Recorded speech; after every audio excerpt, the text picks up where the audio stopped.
অনাস্থা ভোটের আগেই ইস্তফা সৈকত চট্টোপাধ্যায়ের। প্রশ্নের মুখে রাজনৈতিক ভবিষ্যৎ। দীর্ঘ রাজনৈতিক টানাপোড়েনের পর অবশেষে জলপাইগুড়ি পুরসভার চেয়ারম্যান পদ থেকে ইস্তফা দিলেন সৈকত চট্টোপাধ্যায়। অনাস্থা ভোটের মুখোমুখি হওয়ার আগেই তার এই পদত্যাগ ঘিরে নতুন করে চর্চা শুরু হয়েছে জেলার রাজনৈতিক মহলে। এদিন সকাল থেকেই অনাস্থা প্রস্তাব আনা তৃণমূল কাউন্সিলররা পুরসভায় হাজির হন। আজই অনাস্থা ভোট হওয়ার কথা ছিল। তার আগেই বিভিন্ন সূত্রে চেয়ারম্যানের পদত্যাগের খবর সামনে আসে। সৈকত চট্টোপাধ্যায়ের দাবি, বিধানসভা নির্বাচনের ফল ঘোষণার পর থেকেই তাকে সরানোর জন্য রাজনৈতিক চক্রান্ত শুরু হয়। তার আরও অভিযোগ, অনাস্থা ভোটের আগে তার অনুগামী 2 কাউন্সিলরকেও ভয়ভীতি দেখিয়ে নিজেদের দিকে টেনে নেওয়া হয়েছে।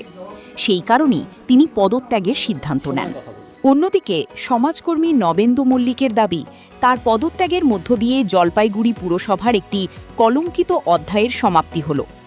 দীর্ঘদিন ধরে নানা কৌশলে চেয়ারম্যানের পদ আঁকড়ে থাকার চেষ্টা ব্যর্থ হয়েছে বলেও মন্তব্য করেন তিনি। আমি এটাই বলবো যে পদত্যাগী যদি করার ছিল তাহলে এত অপমানিত হলেন কেন? কালকে রাত পর্যন্ত কি করেননি? 1 মাস ধরে বড় বড় কথা, দিল্লি কলকাতা এমন কোনো জায়গা নেই, এমন কোনো রাজনৈতিক দল নেই যেই নেতাদের আপনি পা ধরেননি। সেই দলে যোগদান করে নিজের চেয়ার বাঁচানোর জন্য ঘোড়া কেনা বেচার চেষ্টা করে আপনি আর কি করে ঘোড়া কেনা বেচা করা যায়, কত অর্থে কেনা যায় তার সব চেষ্টা করেছেন।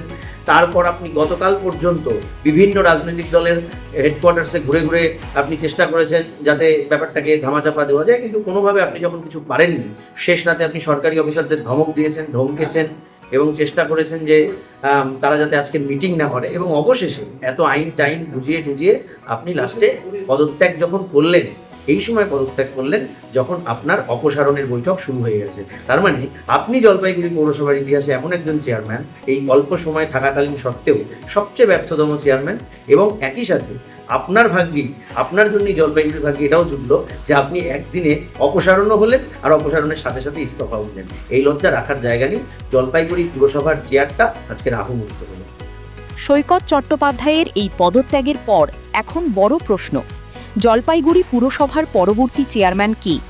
আর পুরসভা ঘিরে চলা রাজনৈতিক টানাপোড়েনই বা কোন দিকে গড়ায়? সব মিলিয়ে চেয়ারম্যান পদ থেকে সরে দাঁড়ালেও সৈকত চট্টোপাধ্যায়ের রাজনৈতিক ভবিষ্যৎ নিয়ে জল্পনা কিন্তু থেকেই গেল।